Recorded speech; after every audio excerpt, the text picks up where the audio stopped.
Y'all know what time it is, man. Welcome, welcome, welcome. This is the BOTB show. I am your host, Jay Walker III. That's my player partner, my brother, my drinking partner, Carolina Dirt. What's going on with you, player? As I always say, ain't shit. It's the hunt day happy. I tap in. We get it in closer to the weekend. That temp done dropped, bro. I'm happy. I'm good. I ain't gonna lie, cuz I got more energy than I had in a long time, cuz that oppressive heat leaving here is a good thing. Hell yeah. Man. Well, I'm gonna start the show a way that I don't normally start, man. Look, just being on some real shit, man. If you out here doing something, man, and you don't feel like it's working, that don't mean stop. That means continue on your journey and stay true to yourself. Ain't no reason to ever give up doing something that you love to do. Thus, this is episode 217 of the Bottom of the Bottle Show. Yeah, man. A lot of people can't say that shit, man. There's a lot of people that been, that been doing it for years can't say that. Okay, well, there it is, man. So we gonna get into this thing, man. Like I said, we always know extraordinary people doing extraordinary things, uh, overcoming insurmountable odds to be those extraordinary people, man. So without further ado, as they say, we gonna bring to y'all Mr. Mossiah Mo Jones. What's going on? Hey, what's happening, family? Hey, man, look. Hey, shit, man, thank you for sharing your time. We always talk about, motherfuckers talk about money till they blue in the face, but the most valuable commodity you got is your time. So we thank you, brother. Man, I thank you guys for having me.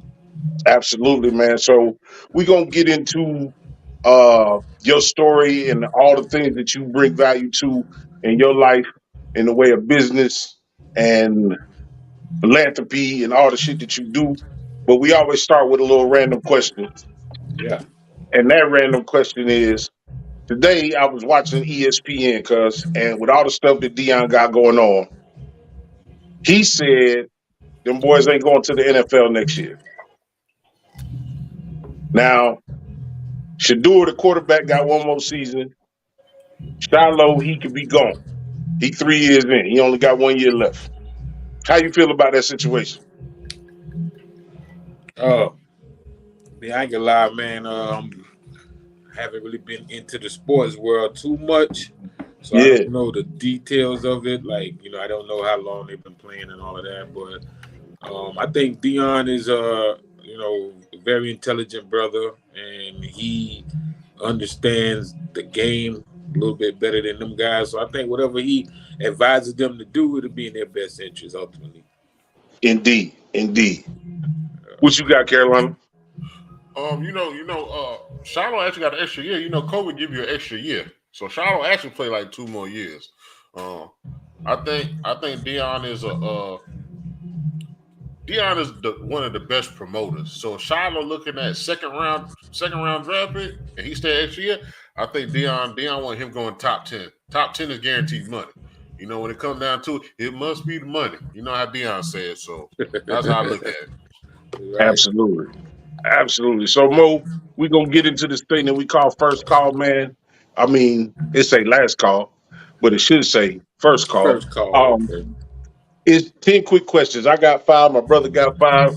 They just random, just how you feel in the moment type shit. And on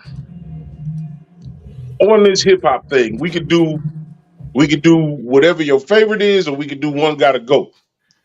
So I'm gonna give you three options, and you tell me how you feel about whatever your choice might be of those three options. All right.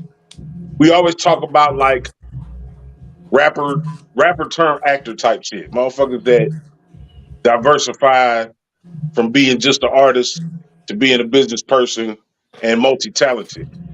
They always talk about Will Smith. They always talk about Ice Cube. They never bring up Queen Latifah. So of those three, whether you like their movies or not, who do you feel might be the best rapper turn actor? So those three. Of those three, unless you want to bring somebody else to the table.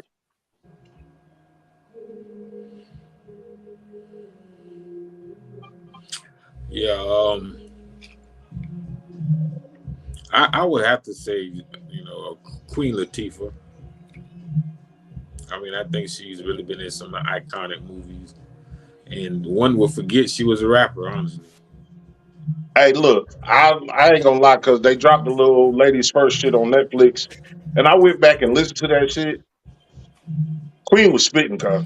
Oh yeah, yeah, she was She, definitely. She yeah, got she the really right had name. part. She got the right name. You know what I'm saying? And that's what the game missing. We don't have queens, man. We got throwaways.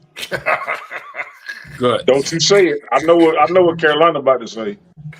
Oh man. We gonna go. We gonna go to the next one. We gonna do like a one gotta go, cuz, and I'm gonna make it. I'm gonna make it hard. All right. I'm gonna go 8 Ball and MJG, UGK and Outkast. One gotta go. One gotta go.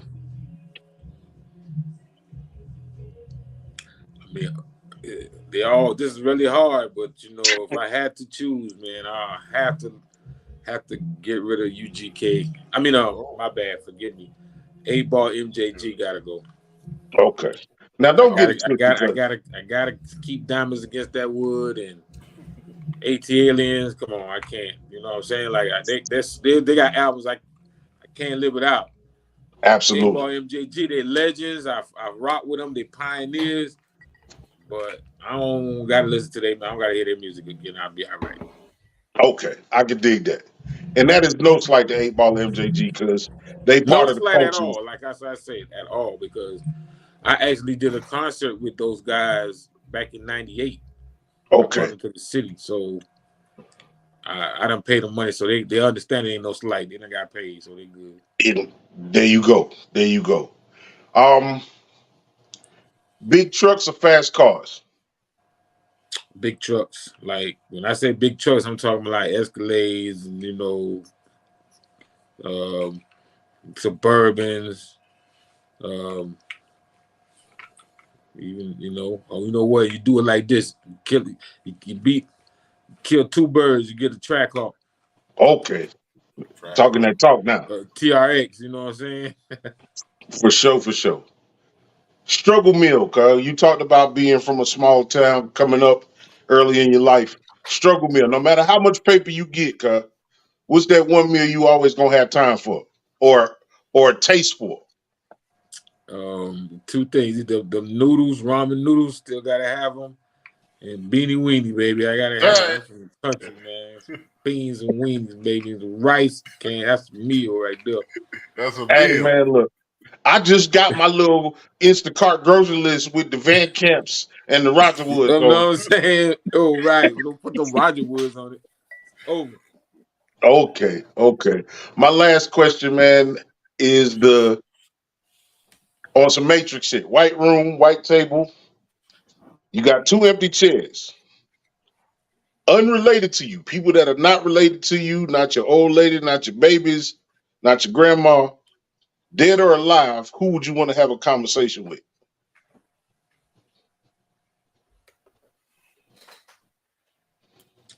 um, that's a good question.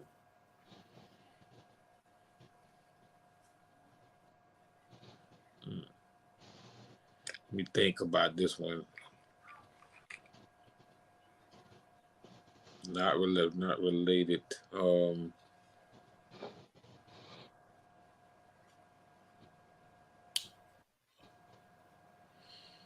Honestly, I would like to talk to Marcus Garvey, man.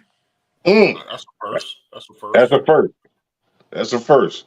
You got one more chair. Who you and Marcus Garvey talking to?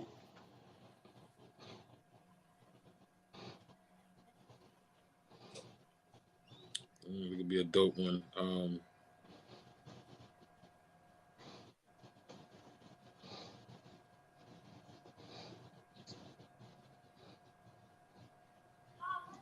I like it because it's always a heavy question.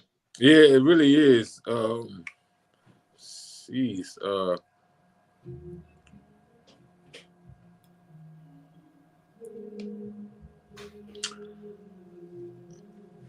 Just because I can't think of nothing else, I say Mandela. That's the Okay, first. that's a first. And I can see you about your people with them answers, man. That's my 5. All right. If it's the end of the world, right? What's gonna be your trade? If the lights go out, the power go out tomorrow, what's your trade? What I've been always known for: organization, mobilization. I'll find those that have trades, and we'll create a new civilization. All right, okay, because you said that. If you was an Indian, what would be your Indian name? Mossiah. That works across all boards. Definitely. You got 300,000. What business would you invest in? Business or corporation? Breakfast spot, chain of breakfast spots. I probably with 300,000, I could open probably 10 of them. You can. Real estate, big city like New York, or out in the country somewhere like Wyoming or Idaho? Out in the country, I like more for my money. I agree with that. Once again, hardest word for you to pronounce.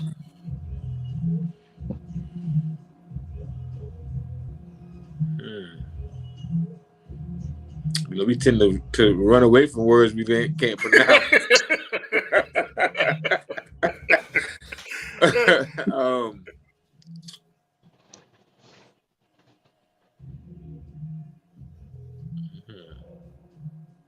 That's the beauty of the English language. It's always another word to describe something when you can't say the other word. I find something exactly. Like, I don't like that word, I ignore it.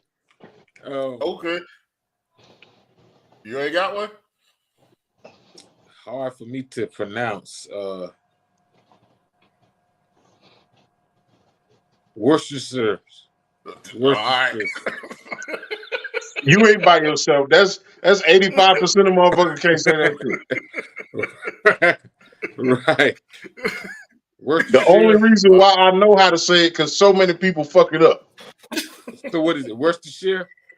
That's it. You hit it right on the first time. But it's still difficult. If you got to think about it when you say it. And then don't ask me to spell it. Now, I can't even do that. You put me on the spot if I got to spell it. Right. Oh, man. That's 5? That was my 5. That was first call. Damn. Yo, I ain't that's first call. Tough, unless you want me to ask him. All right, now I got the off-brand one that everybody love. When the last time you fell? Fell down? 1975. You fell down. I know that's right. I know that's right. That's first call, man. Hey, look. My brother Wild, man. My brother Wild. So we can get right into it, man. You are the CEO, the founder of V12 and everything that falls under the V12 umbrella. Right. For the people that don't know you, and if you're from Columbia, everybody know V12. But if people don't know you, tell them what the V12 umbrella look like. Well, basically, it's an entertainment company which comprises of subsidiaries to include V12 Studios, this is the audio recording studio, V12 Da Label, which is the record label. We got V12 Licensing Company, which is our merchandising side of things, clothing brand. And then we have V12 Films, which is a production company where we produce all our visuals. We produce podcasts, short film, vlogs, videos, commercials, and the like. And then we also have V12 Management, which is a management company which, we manage properties, businesses, as well as we have an additional arm of that same branch which manages artists. So the whole goal is to have companies under one umbrella that work in conclusion with one another or in cohesion with one another, but they are separate individual companies. Indeed, indeed. That's dope, man. We definitely got to get with you and visit that podcast space, man. Well, definitely, man. Y'all guys welcome to come check out our facility, man. We on Broad River Road in the heart of the city. I've been out there before. See, I'm an old man now, but I used to beat the street. All right. So how did you choose V12? Congratulations for surviving them. No. How'd you pick V12 as the foundation of what you're trying to accomplish? Like, how'd you choose that name? Oh, well, I started off, we procured a building, a club, nightclub. So we had to come up with a name of the nightclub. So the process that I go through, I come up with about 9 possible names. I whittled that down to 3 names. And V12 was in that 3, and I went around to some close people and asking around, getting some feedback, and everybody was like V12. They like that name. So from V12 is going to be the name of the club, right? But in order to separate ourselves from liabilities of the club, we had to have a management company. So that's where V12 management came about. It managed that club that was called V12. And that's how this whole thing started. That's what's up, man. Who taught you the game? Like, you seem so business minded. Like, when did the game get introduced to you, or the hustle, or the grind? When did it get introduced to you, and when did you feel like not you mastered it, but you were ahead of everybody else? Well, I was asked this question before, man, and I told him I was born with it. You know, it's in you. It's something you can't find that grind out. You can't find it. It's in you, man. You got that dog, or you don't. And what you have to do is find out how to release it. Well, you know, and it's an opportunity that comes out that you're faced with, and you got to take that opportunity and either go with it or don't. And that's how it was with me. Like, I always knew that I wanted to be like, I always remember growing up when in the class, the teacher asked the class what you want to be when you get older, what you want to be when you grow up. And everybody was like doctors and lawyers and policemen. And I was like, I don't want to be none of that shit. You know what I'm saying? I don't want to be none of that shit. Right. I knew what I didn't want. So eventually I started to realize that I wanted to be in a position of power. I read my father worked at you know, he worked hard all his life, you know what I'm saying? He worked hard jobs, and he came home. I mean, one of the hats that he had from his job said the customer is king. And that's always stuck with me, you know? And I'm like, customer, you know, and I just, the customer, the business relationship, you know, my friends, they all looked up to Jordan. They were like, oh, wow, Jordan, a millionaire. But I was like, somebody paid Jordan. For sure. For sure. Who is he? I want to be him. And that's just what I had to figure out what's going to be my thing. And I had to find out what that was. And I knew that I had a love for music, but not a love or passion to produce it, you know? Right. I don't want to produce it. I don't want to be rapping. I don't want to be on stage. I don't want to make no music. I don't want to record this shit. I don't want to do none of that. But I love music. You want to be the resource. People don't know the value of that. My love for music and my love for business, I put those together and found my niche. How much of that is your life, the way you grew up, and how much of that is formally educated? Well, it's really just like learn from the streets, learn from experience, because there's no education for this. You can't go to school for this. This is what I still can't come up with a title. You know what I'm saying? Like CEO don't sound enough. It's simple because I do way more than the CEO does. You know, you a resource. The things that you do, you a resource. The things that you do help hundreds, thousands, into the millions of people. You feel me? Right. So while it sounds real simple, everybody ain't a resource. Some people are liability. All right. Right. Not You know what I'm saying? mm-hmm. So we always talk about, everybody, not everybody, the media, the people that we see in positions of power in this country, they talk about, being entrepreneurial and how you got the Rockefellers and the Fords and the Trumps and all of that shit. But they was gangsters. They was strong arming motherfuckers. But when it comes time for somebody else to do it, it's shunned upon and it should be done a certain kind of way. You know what I'm saying?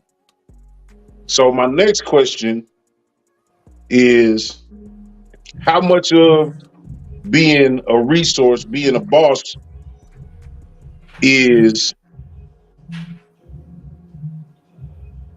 how much of it is mental and how much of it is primal? Mental, and then what the other question was? Primal. Primal. Primal. Oh well, I would say 50-50. Okay. You got to, in order to be a boss, you can't be timid, you can't be weak, or you won't last long. Bad bosses don't last long, because they're those types of insecurities or those types of weaknesses all tend to be costly in the business. So, it's definitely a mental thing. You always got to be thinking about the next move, thinking about other people, thinking about competition, thinking about changing in the economy, regulations, licenses. It's a lot to think about. So it's definitely mental, but you also got to be strong, and you got to be fearless, really, because it's a scary thing. For sure. It's no blueprint, and you don't have too many. Anybody that's gonna help you is gonna come at a cost. Nobody's gonna help you just to help you. They want something, so you got to try to figure out and determine who's for you and who's trying to pray against you. So that's where the primalness is, comes in. Those instincts have to kick in. The CEO of the streets and CEO of a corporation, are they interchangeable? I don't think they're interchangeable, because a motherfucking corporate is not looking to get fired. People in the streets, they'll leave. They'll quit. They'll leave your block to go to another block. So, are the CEO of corporations, CEO of the streets, are they interchangeable? Because people say if you can run a business, if you can run drugs, you can run a corporation. And some people say if you can run corporations, you know how to maneuver in the streets. But it's not one and the same in my eyes. But do you believe it's one and the same? I don't believe it's one and the same, but I do believe that once you understand the principles of business, it applies in all factors. It even apply in your personal life, how you run your family. So yes, if you understand business, you can be a business-minded person in the streets. Your business just is drugs. That's your product. That's the only thing that changes. But business is business. You can shovel shit and sell that. Or you can sell cars. It's the same understanding. The same basic principles apply. Yeah, it's a motherfucker out here with a whole goddamn, what you call that shit? A whole ranch. And you think he's selling goddamn milk and fucking beef, and he's selling shit. Yeah, right, he's selling manure. I just feel like it's the emotion. Like sometimes, whether it's the news, it's somebody in the streets got shot. Like, I just feel like it's more emotions than corporate. Because in corporate, you already know you're gonna take that loss. Some of these dudes in the street believe they not gonna take a loss. But you all take losses when it comes to, as you said, under the umbrella of business, you gonna take a loss.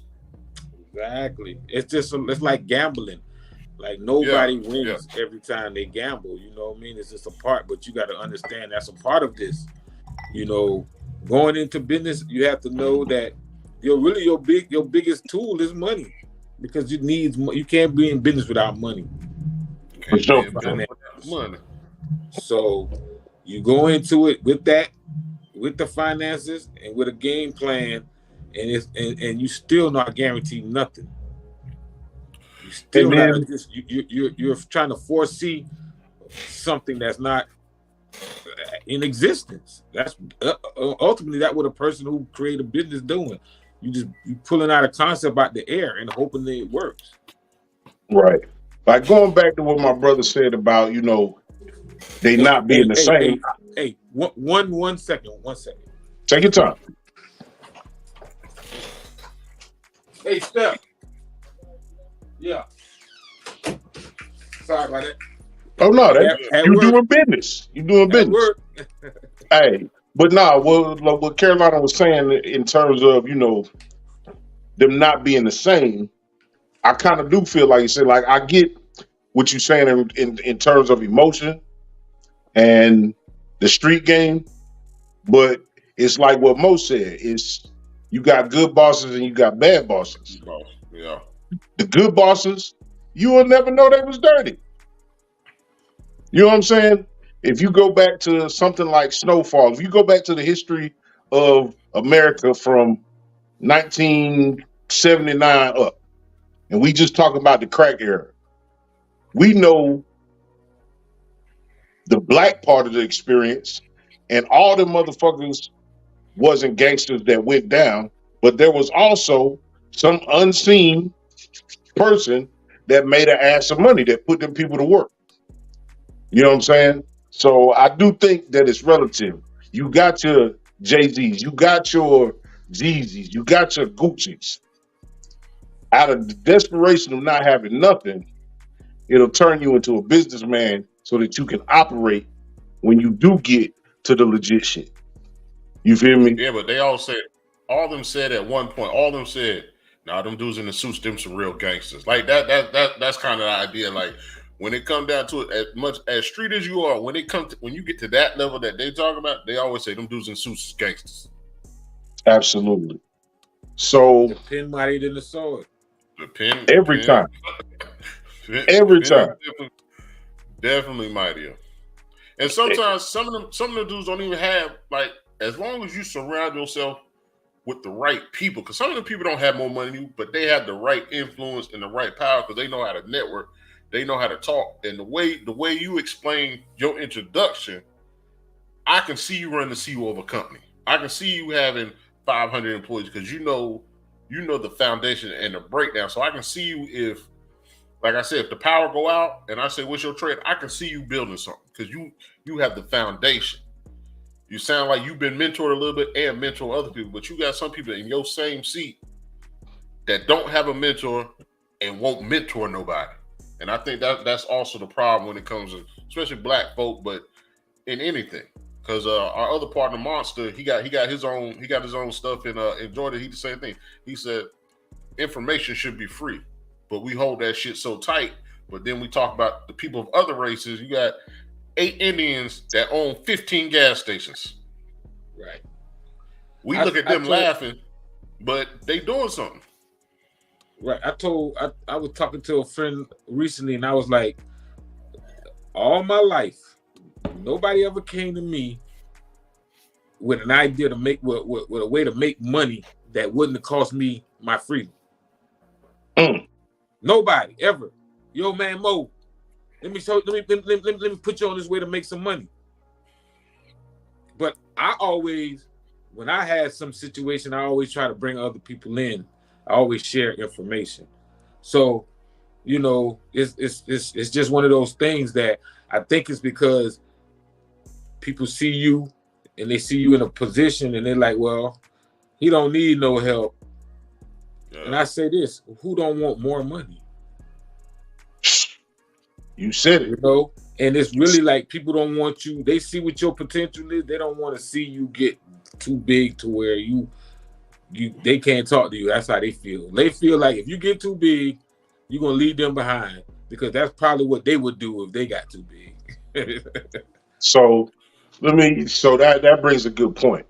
And with your mentality, with your level of intelligence, I already know the answer, man. But this is just for the people that watch this, stumble upon it however they see fit. But do you feel like there's anybody in the world that you can't have a conversation with? I can't. Right. Oh, probably like, you know, devil worshiper or Satanist. Okay. I just Okay. don't. I don't even. I don't care to talk to them. You know, But that's a choice. It's not they're that you on one. couldn't. Yeah, they're on one side. I'm on the opposite side. So Right. Right. What I'm saying is, I think a lot of times we be intimidated by people. You know what I'm saying? Opportunities come and people will sometimes open a door for you. And because you feel a certain type of way about yourself, you scared to take that opportunity. When all you got to do is show up and be you. That's how the opportunity came to you. So what's your advice on confidence and recognizing opportunity? I mean, it's like this whole thing, this life, this career. I liken it as to a game, you know, a sport, and you just trying to prepare yourself and better yourself every day, gaining knowledge, information, seeking it. Like I get up every day with the intent of finding and seeking that bit of information that would change my life. Because that's That's what what's I up. feel. It's a bit of information I don't have that once I obtain this info, I will change my life. So that's how I go about, you know, my everyday seeking. So speaking of that, like how did you make it through COVID mentally and financially? Was it the mental that got your finances right? Was it your mental that you already knew to stack some shit up before COVID hit? Like you just watching the news stuff? How did you make it through COVID? Because I know people that been to the studio. Yeah, Like hey, honestly, bro, COVID was the best thing that ever happened to me. You know what I'm saying? Like it made my business, bro. Like during that period, for one, you know, we had that mentality. Me and my whole crew, we had that mentality. Fuck COVID. We're not afraid of it. So we never was afraid. We never had that spirit of fear. We just did not have it. And also because of the way the situation was, people was locked down. They couldn't go nowhere. But we was not an essential business, but we was under the radar where they didn't even think about a studio. So they didn't say you can't go to the studio. They didn't say studios wasn't open. We was booming. I'm talking about booming, bro. $10,000 weeks over here. And that's through that whole period. So COVID, we probably brought in $250,000 during that period, bro. So that's what launched. That's what launched the record label. I spent all that money into pushing a label because I was like, you know, what it did taught me was anything can happen. Life is short, so live. So go after your dreams and live and enjoy every moment. And that's what has been my mentality, bro. I don't allow no negativity in my life. And I enjoy every moment, and I'm thankful. So that's what it did to me. It just made me enjoy life more, and just really just face all fears, man. We was traveling during COVID. We still was traveling and actually hitting stages in front of thousands. That's what I was doing during COVID, bro. I rented. I leased a 45-foot RV. We was on the road. That's what I did. Because people were starving for shit to do. That's what I was gonna ask. When COVID hit and other people on lockdown and people come to your studios, what did you notice about their music? Was their music more painful? Was it more joyful because of COVID? Like, what was that? What was the mental aspect when you come into your studio? You got all these people coming in. Like, what was their vibe like? I really think it was just it was an escape from the norm. You know what I mean? When they got here, they was able to just lay because it was not the average or normal atmosphere that when you went outside. It just didn't look normal. But in here, it was a normal atmosphere. So people was able to come in and just create, forget about what was going on, and just was hopeful. Shit, Because you why would essential you that. be why would you be trying to create something if you think this is over with, if life is over with? Yeah. I mean, but that's what make you essential. Like you did, that was that mental therapy. What did Jeezy call that last album? That soul therapy or whatever. I Yeah. mean, that's what it was. Like if I'm trapped in the house, or so to say, trapped, or I can get out, but my homeboys ain't getting out, and I get to a studio and release all this. I think it should have been some good, dope music, dope vibes, great networking coming out your studio. And You it know, just was for that. exactly, that's exactly where I say that's how the whole label was formed, because it was so much good music that was coming from the people and also the people who was working here, because everybody who Yeah, was working here was, engineers slash artists, producers slash artists, videographer slash artist. So everybody was a slash artist. So when they had some yeah, free time, they was recording yeah. themselves. And Yeah, it was just like, it was good music. So I'm like, hey, let's put it out. But we couldn't put out music as a studio. We had to do yeah. it the right way. Just put out music. You have to be a label. Yeah, I used to ride by, see people out there. I went to TJ's a couple of times to get a shrimp platter or something. I seen people out there, but it always seemed like the people that I used to see outside. It wasn't like they was bullshit. You know, they took their smoke break or whatever, but it seemed like they were just trying to get their mind right to go back into the studio. Right. So I know it's money, but I know you're a businessman too. So how do you feel when people come into your studio that's not ready? I know that's guaranteed money for you. But as for you, you seem like a leader and be like, hey, bro, next time you come, have your shit written. Like, how are Well, you the, when the, you the, come to the that? way I look at it, everybody not doing it for those purposes, Everybody not trying to be the best. They might just want to just release some stress, you Right. know? And as a creator, you can't tell a person how to create or how to even prepare for creation. You don't know. So that's why I always never ever I don't judge people music. Never. People ask me how you do that, how you did. Well, this is terrible. I can't do that. That's up to you. If I'm a judge. I'm not a judge. I want to make Yeah. sure it sounds sonically correct. That's all that matters to me. Because Okay. he probably didn't make it for me. So how can I say it's bad if it wasn't even made for me? Right. Yeah.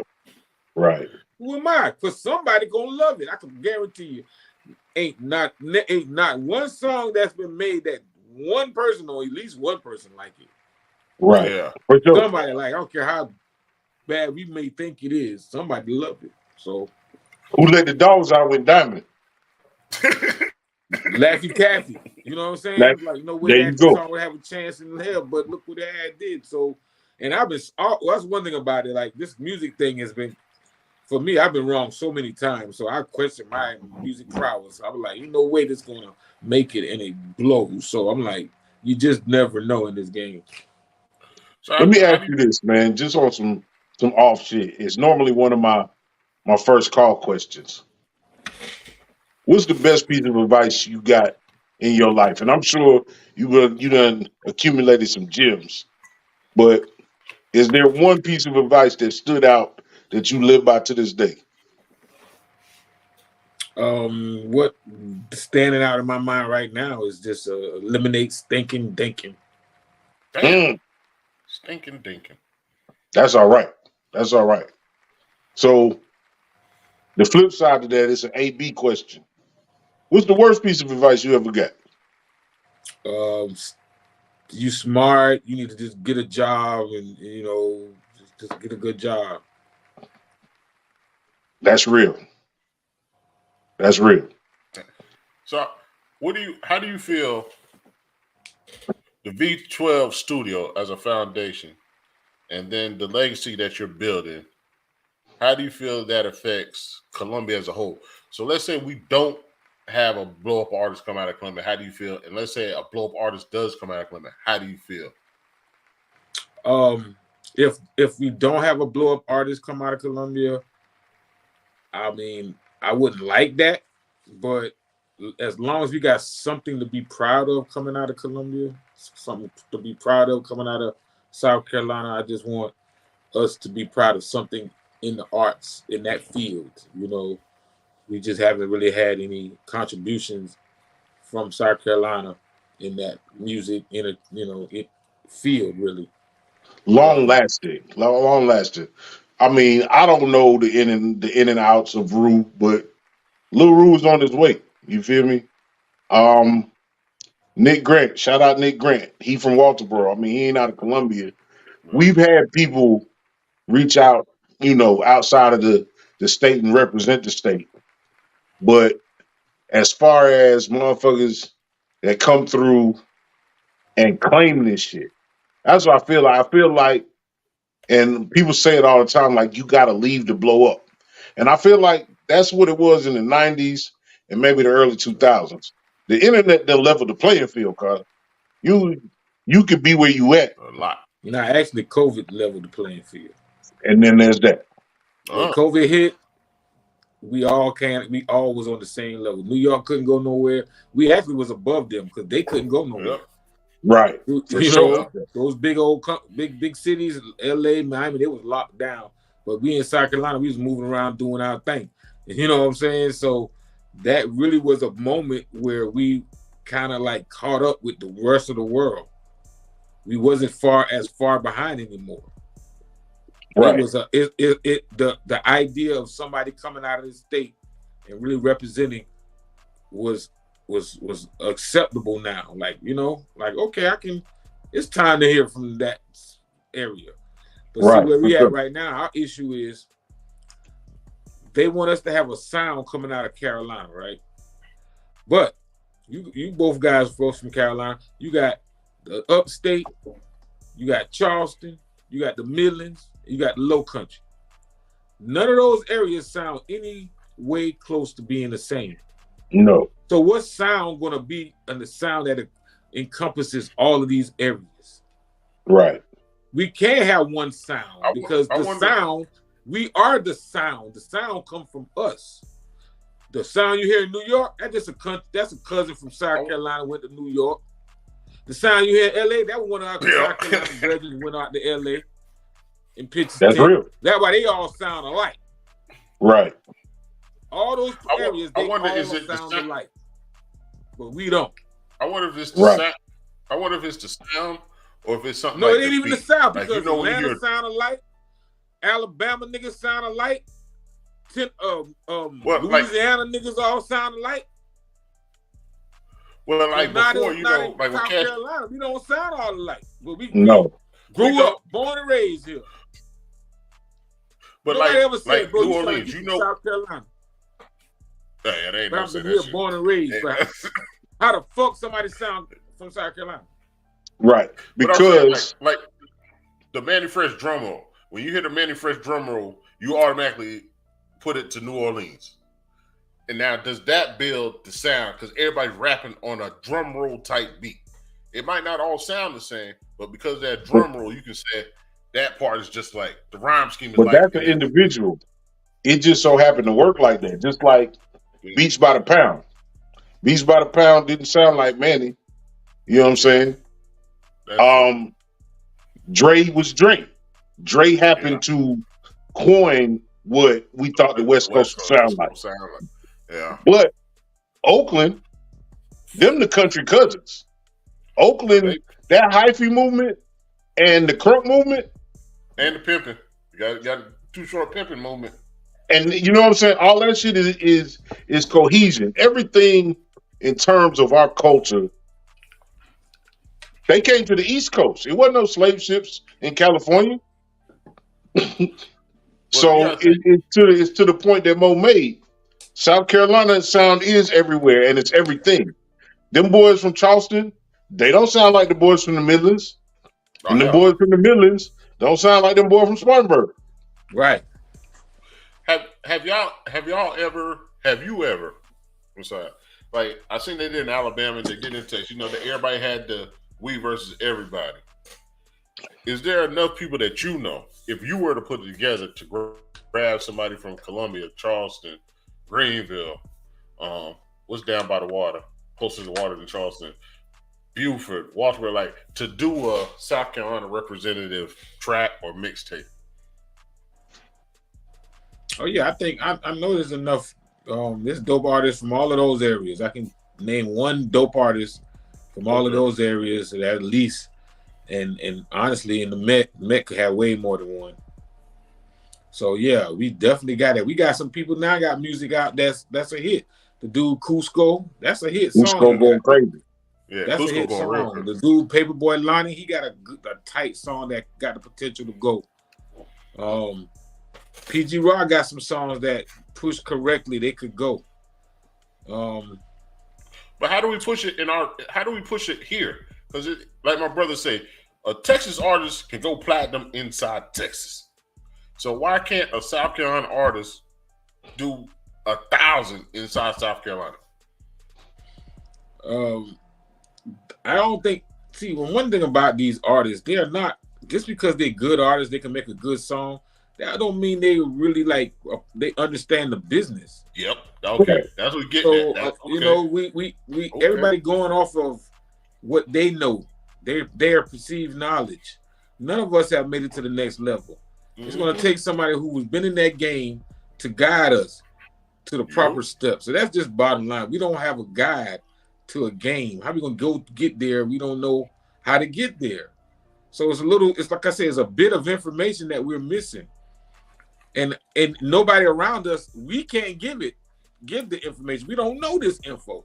You have to be in the music business to be an industry person that can give. Really not the cousin of somebody, but have been in the game for a long time, understand that, and willing to give some information or map, a roadmap for a Carolina artist or artists around here to get to the next level. It's definitely possible, definitely doable. Unfortunately, it just feel like it's a conspiracy to keep us down. Yeah. They don't want us to be out.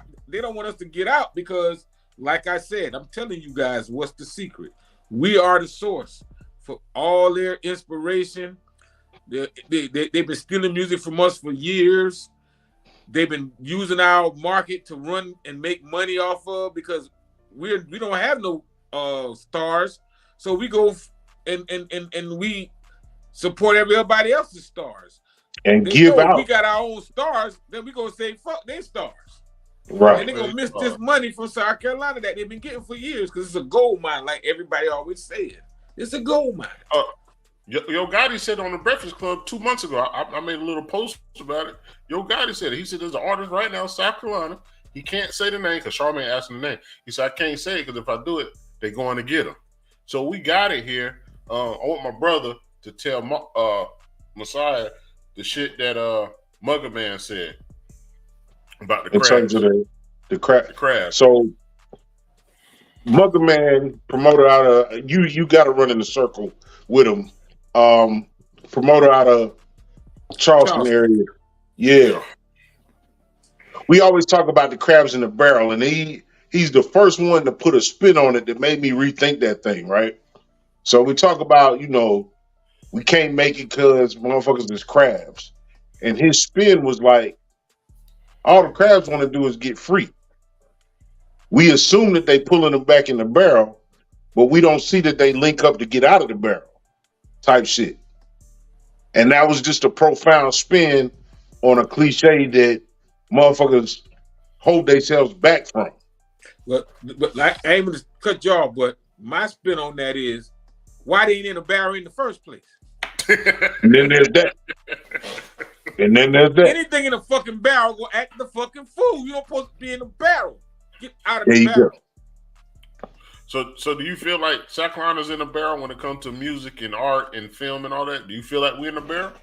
Right. That's my point. Is they specifically cutting us off. They don't want to include us in the festivities. We can't get invited to the party because we're gonna let all the niggas in. All of them. Real niggas. But no, that's with all that bullshit that they got going on, all that fluff and faking bullshit. They know these real gangsters down here for real. Hey man, look, in a real way, is so dope, man. Look, like I said, like I started with, money is a resource that we all need, but the most valuable thing that we got is time. I just want to thank you for coming through and sharing the gems that you shared.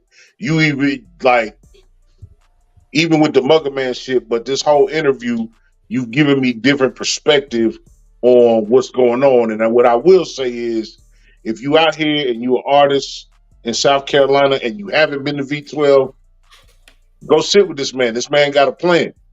And while he may not have all the answers, he honest and transparent enough to tell you that. And that's what we need. We need people to be honest and let them know where they stand. You feel me? So big shout out to you, Mossiah. I can't say it enough, man. I thank you for your time.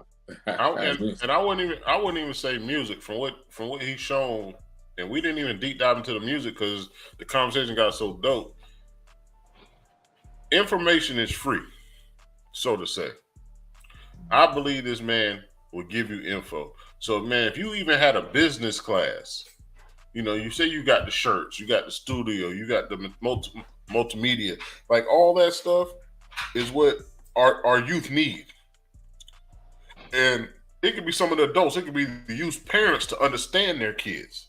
You might want to do like a class once a month on how to obtain certain things, equipment, understanding what equipment you may need. Just give another education. The paperwork, yeah, the licensing, understanding taxes, all the information that you got that people overlook. Everybody want to be the artist. They want to be in the lights, and they don't understand necessarily what it takes to get there. Like I know, like what you was just saying, like there's plenty of motherfuckers that in a studio, they the shit, but they can't be the shit in a boardroom. Yeah. They might not even be able to be the shit on stage. Right. You But know what that's I'm saying? another thing. They don't realize that they need to practice. Yes. Just being an artist, like you just don't wake up and just be an artist and walk on.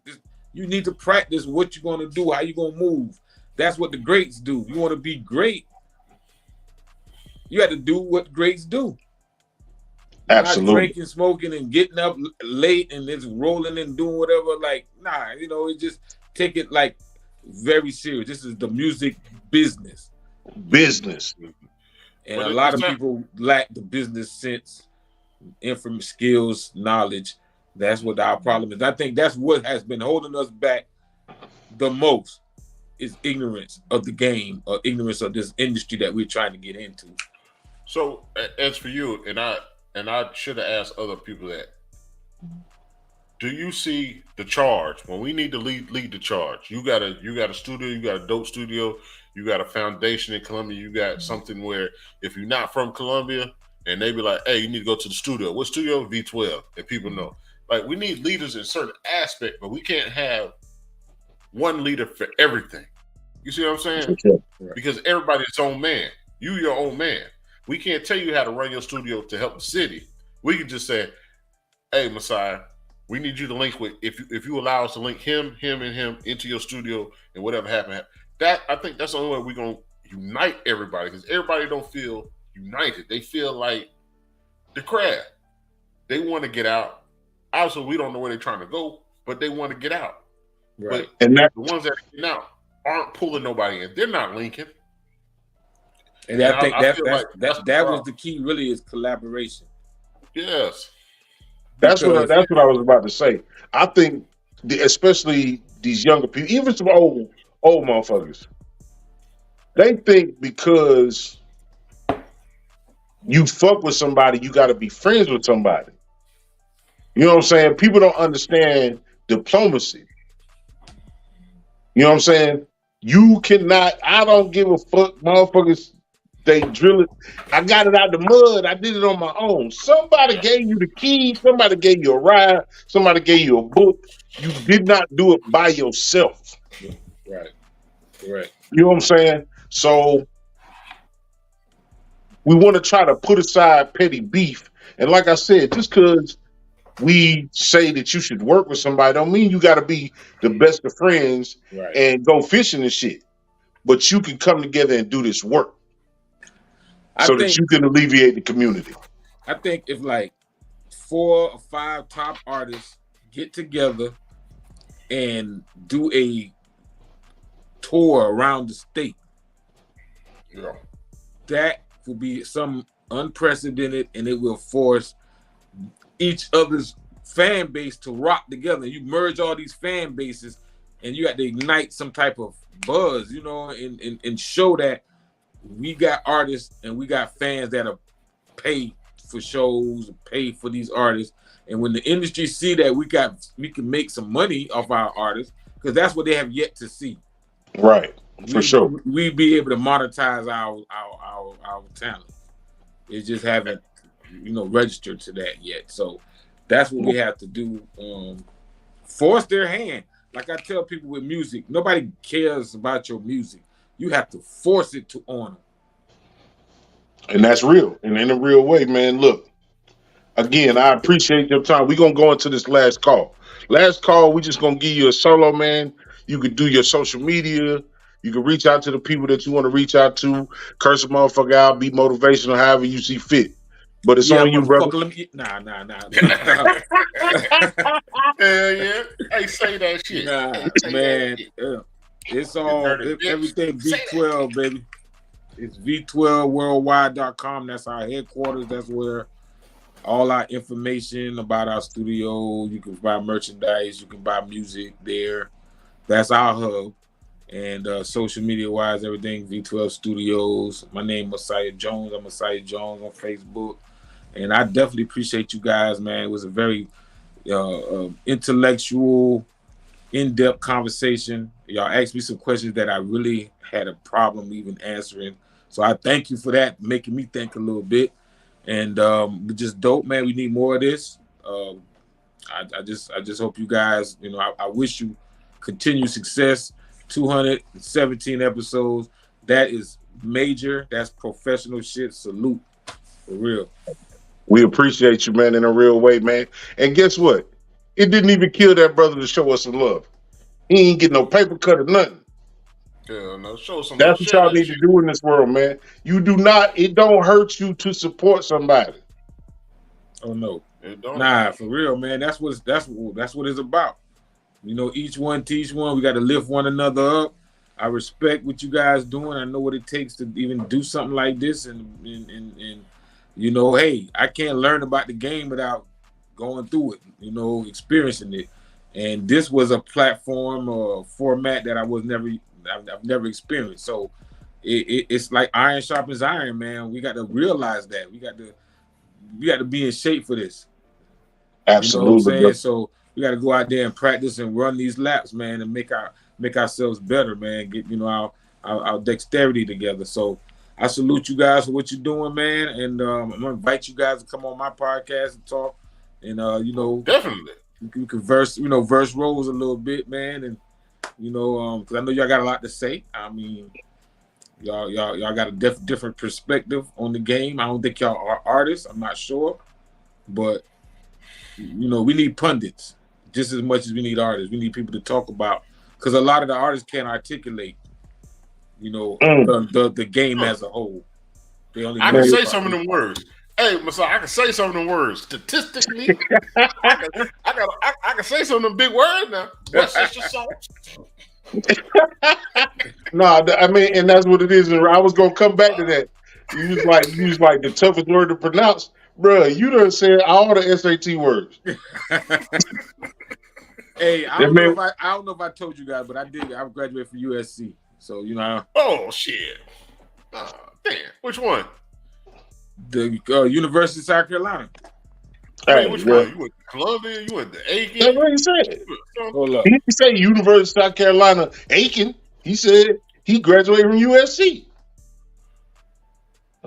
Oh, he got that's a flex. He got that proud dad. Yeah, that's if y'all don't know what a flex is, that's a flex.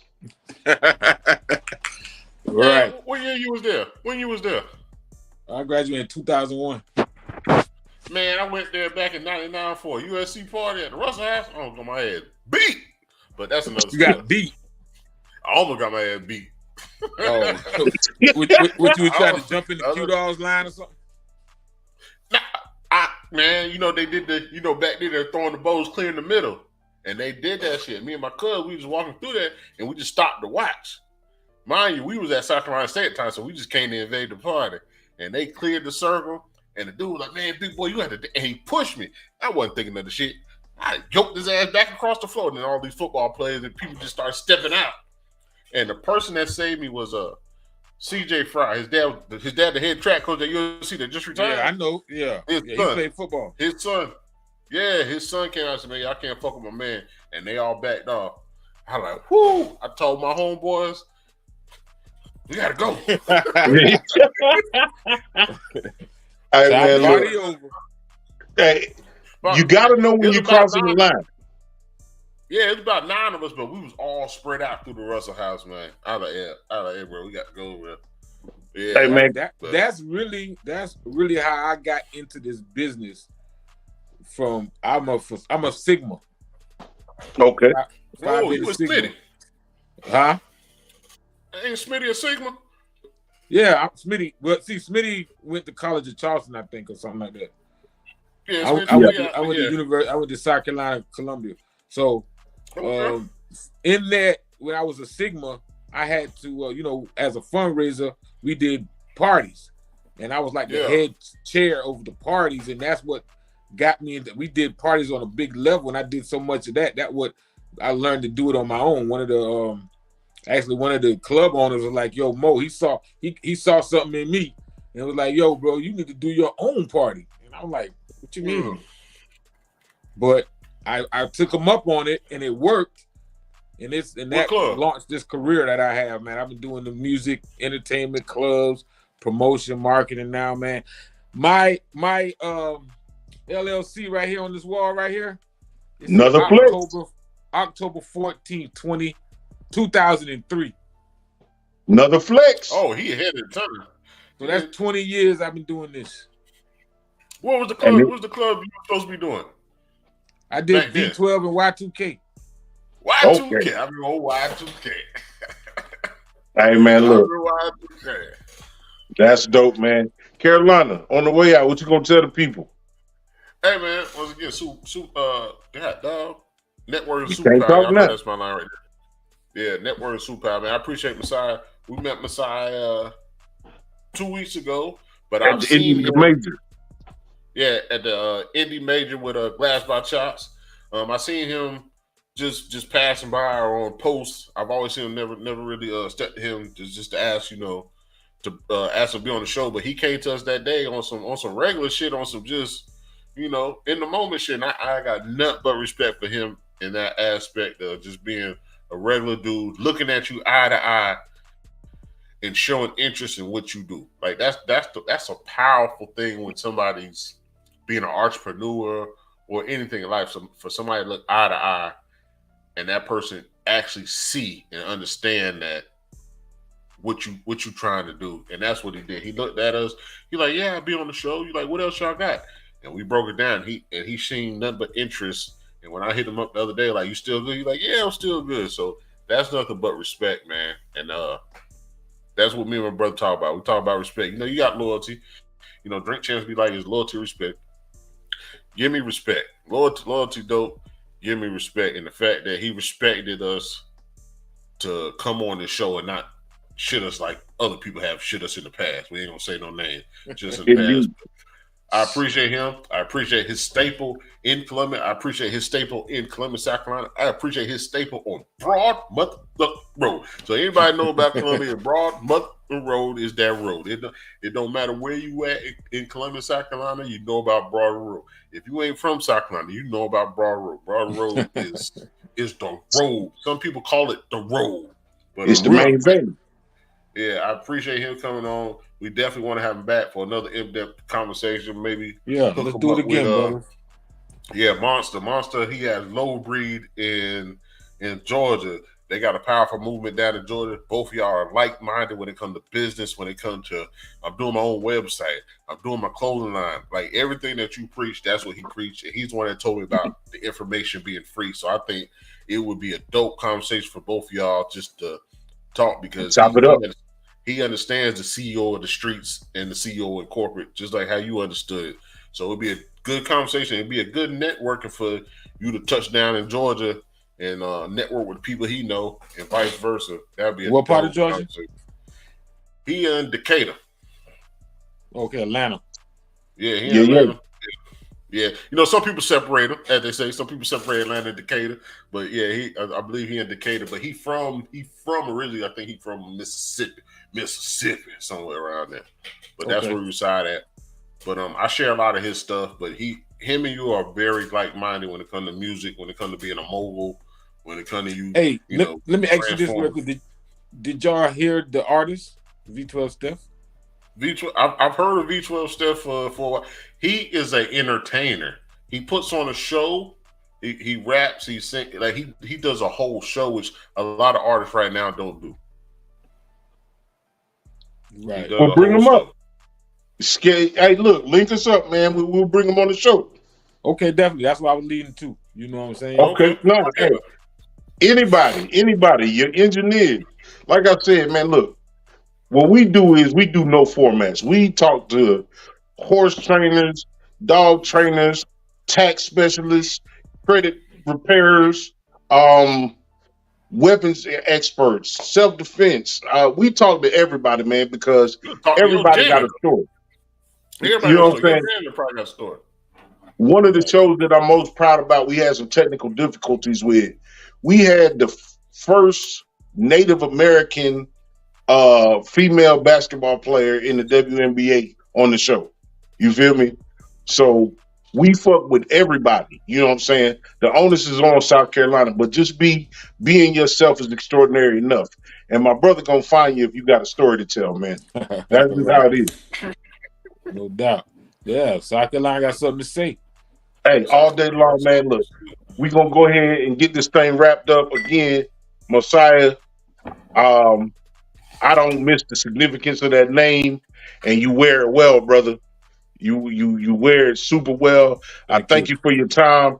Just for the people watching, go ahead, like, share, subscribe, man. We really talking about some really important subjects in the community, and we got the people to back it up.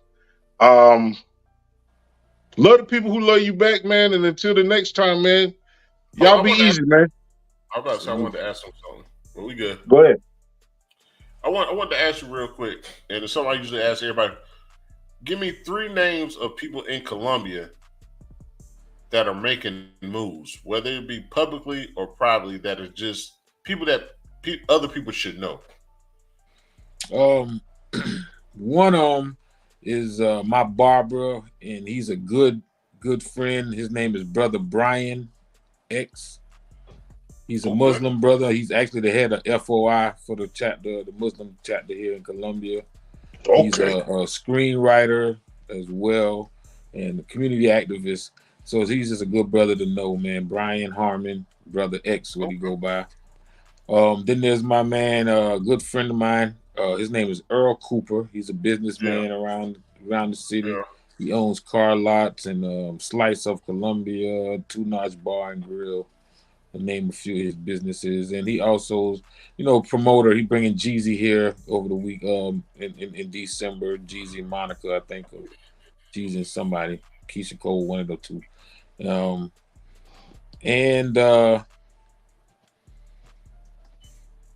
My man Snacks, baby. He's sports enthusiast podcaster.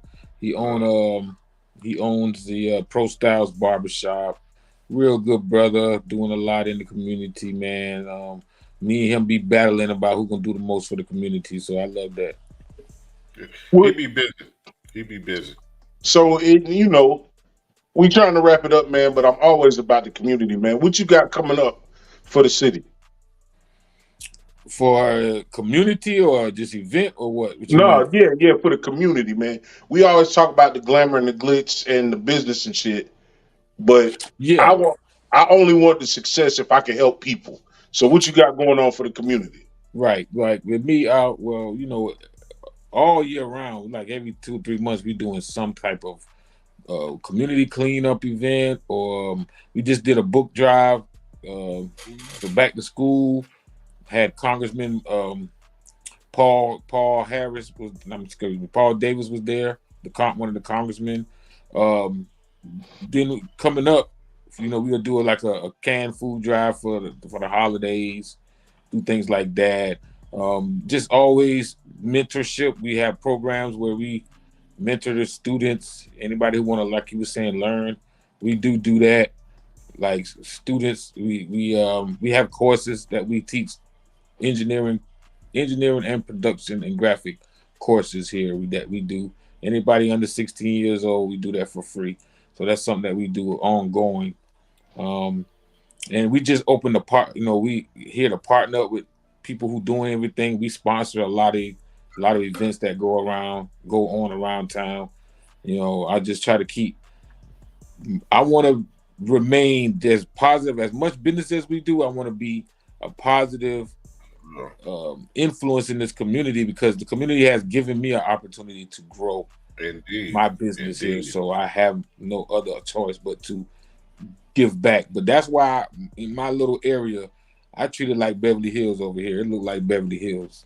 I know that's right. We keep it clean and then just try to be an example. I've been here 8 years in this facility. You've never heard nothing ever negative ever. And that's real difficult in the business that I'm in this time that we're in. So we just want to be a beacon of light here, and we want to be something positive coming out of South Carolina and Columbia. If you can't think of nothing else positive, V12 will be that. I think that's the perfect spot. Go ahead. Yeah. I real quick, I just want to say, bro, I got nothing from what I got from you a couple weeks ago meeting you, and now I got nothing but the utmost respect for you as far as being human, being a black man, being a black business owner, being an entrepreneur. I got nothing but respect for you as of right now. Can't nobody say I have a conversation with somebody, be like, yeah, you had so-and-so on there. They did whatever, or they didn't do it. Yeah. I ain't got nothing but respect for you, man. Ain't nobody swaying my opinion. What up, V12? How you doing? V12 still? Man, what's up, bro? Hey, bro, you a hell of a performer, bro. Every time I see you perform. You put on a show. You be dancing. You be stage presence. Everything you do, bro, I give you all your credit. Whenever I see you do your shit, you cover the stage. Whoever helping you do that, or if you already know you do that, you cover the stage, bro. That's the best thing when it comes to performing. Man, thank you so much, man. For real. Appreciate it. Hey, man, we going to get with Mo, and we going to get you your own little hour on here, man, and do it for the people, man. Let them know who you are. Oh, yeah, man. We got to do it for the people. Yes, sir. That's a plan. Hey, man. Hey, look, again, I appreciate it. It's hard to leave it. Hard to leave it. Hey. It been, and there's no slight to any of our guests, man, but you did. You gave us a class today, man. You gave us a lot, and I appreciate it. And we're going to do it again because there's so much more to talk about. Oh, yeah, for sure, man. It's going to be a continual conversation, man. Salute to you guys. God bless y'all and all y'all endeavors, man. And we here. V12, there are no limits, remember. Hey, you play dominoes? No more. Huh? You play dominoes? I used to play some bones. Oh, don't worry. Me and my brother come bust your ass one good time. Man, please, bring it on. I'm from the country, boy. That's what we do. Slap the bones. I don't care about nothing else. We go. All right. Just because you see it. For sure, bro. Yeah. Hey, man. But look, y'all boys roll through. Give y'all, personal tour, man, and we just chop it up from there, bro. That's what's up. Ain't nothing to it but to do. Salute. Yeah. Y'all be easy. We gone. All right.